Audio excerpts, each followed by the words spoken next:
Greetings, fellow Portal Masters.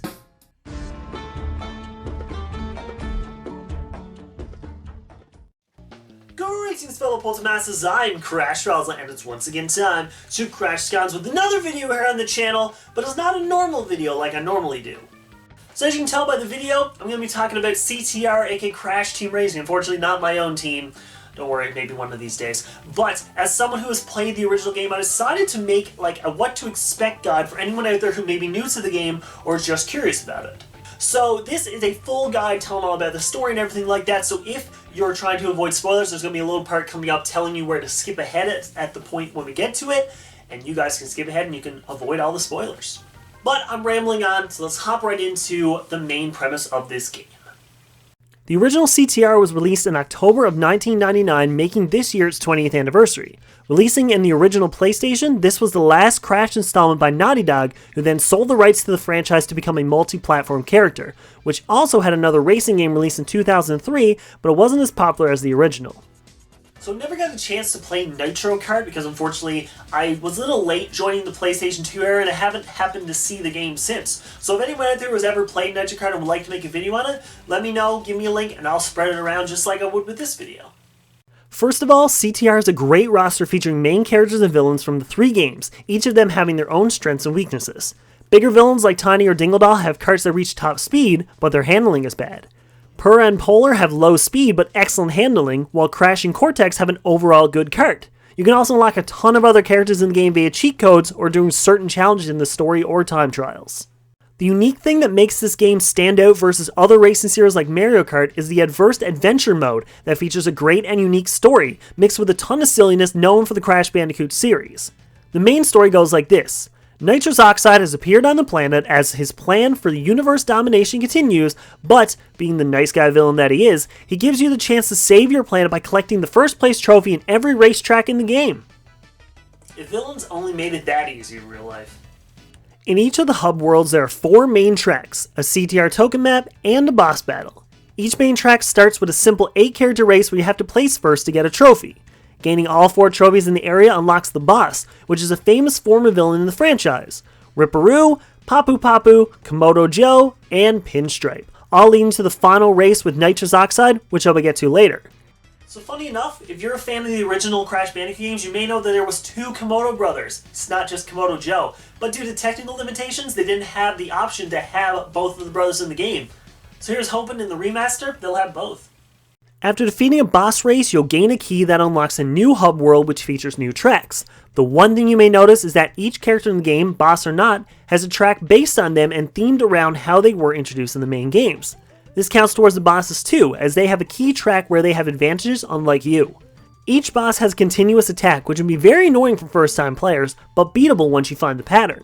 These races give you a good challenge to a game that feels laughably easy during the first races you do with the computer players, but these bosses are no joke. After beating the 4 bosses, you unlock the final race with the main alien himself, Nitrous Oxide. So this is where the story spoilers come into play, so if you don't want anything spoiled, go ahead to this time in the video and you'll be able to avoid everything. I'll give you a couple seconds. Okay, I think we're good. Oxide is no joke. His own track is one of the most complex and wild tracks in the game, and Oxide getting to use every single boss power-up used before can get frustrating, but like every other boss, once you get an advantage, you'll beat him no sweat. No pressure too, but if you lose to Oxide, he will turn the world into a parking lot, so don't lose. No pressure. After you eventually beat Oxide, you will find out that he isn't done yet, claiming once you collect every single thing in the game and beat him again, he will eventually leave the planet alone. Classic villains. They can never admit defeat.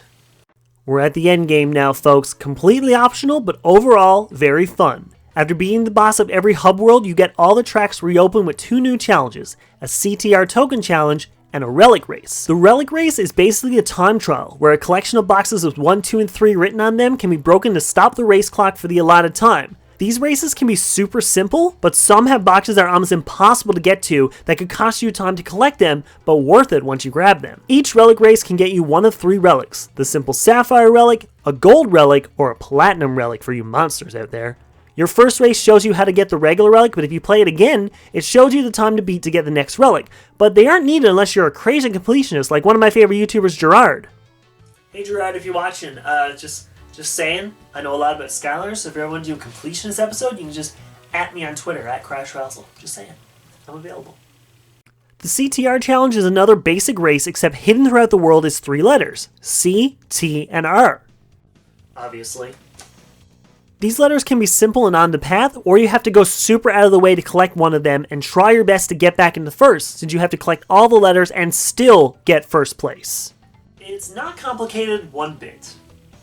The competitors are more aggressive and out to get you, but these races can range from super simple to I want to rip my hair out of my skull. In each hub world is a purple CTR token challenge where you don't race, but you have to collect a certain amount of crystals. You'll be cutting it close each time collecting these, so we're ready for increased heart rates and a lot of yelling when you miss that one stupid crystal that was right behind you from the start, god dang it! Now collecting all the tokens and relics aren't the last thing you do. With the relics, you unlock one more time trial where you have to win to move on. And for the tokens, however, you unlock tournaments. 4 race tracks with even more aggressive competitors. You gain points for whatever position you are in at the end of each race. The person with the most points at the end gets a gem.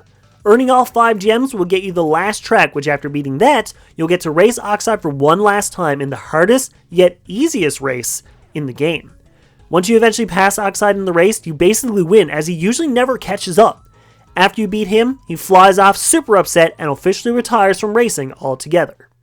And that's it for Adventure Mode. Welcome back everyone who didn't want the story spoiled. But that's not it. Adventure Mode is not all in the game. You also get 2 more modes: Tournament and Battle. Tournament is just like in Adventure Mode. 4 racetracks where the position you finish in deems you points. Most points wins the tournament and bragging rights. As the only kid in my hometown who had a multi-tap, this was one of the real games that we would sit down and play for hours and hours to see who the best was, which was obviously me because I worship this game and play it religiously. The battle mode is similar to Mario Kart's battle. You drive around the tracks that are available in the purple CTR tokens and fight each other, collecting power-ups throughout and basically trying to kill each other. This mode was intense playing with your friends in the same room, so imagine being able to play with people around the world. Each character has their positives and negatives in this battle, so try them all until you find the one you like. Mine was always Polar. I mean, he's so small, how can you even hit him? And that does it for my what to expect from the CTR portion of the remaster. I hope this gives you enough excitement for the game. I mean, I already went into all the bonuses and unlockables you can get, so there's a lot for you to discover yourselves. I'm also really excited for this too because not only is it a remaster of one of my favorite games, there's also another game added to it that I never got to play, and if it's anything like the Crash and Spyro remasters, then we are set out to have one of the best games of 2019. So, now we're at me. If you're new to the channel, welcome. I'm Crash the Skylands, but I call myself CrashRazzle, and if it isn't obvious by my username, I do Skylander content. I know Skylander content is not as popular, or Skylanders in general is not as popular as what it used to be, but there's a new game just came out on mobile of Ring of Heroes. Now, I don't actually play that on my channel. I do have some friends that do, so if you're interested in that, you can go check them out. But for me, I take the original games and put some classic twists on them. I do different kinds of gameplay with them. I'm doing a series where I talk about Skylanders, each one of them individually, so you get to see what are good and bad and all that stuff. And my locks, honestly, are really enjoyable because if a Skylander gets defeated, they're gone for good. So it's going over pretty well. The fans on this channel are really loyal. It's a great channel. We try to stay really positive over here, so if you have any interest in all that, I really suggest swinging down and checking out the channel. And if you like it, subscribing and all that stuff. But I mean, if you did enjoy anything on this channel, I really do appreciate you swinging by and watching this video. I hope you're excited for this remaster as much as I am. But I'm going to leave you to it, so enjoy the game when it comes in June. But as always, I bid you farewell.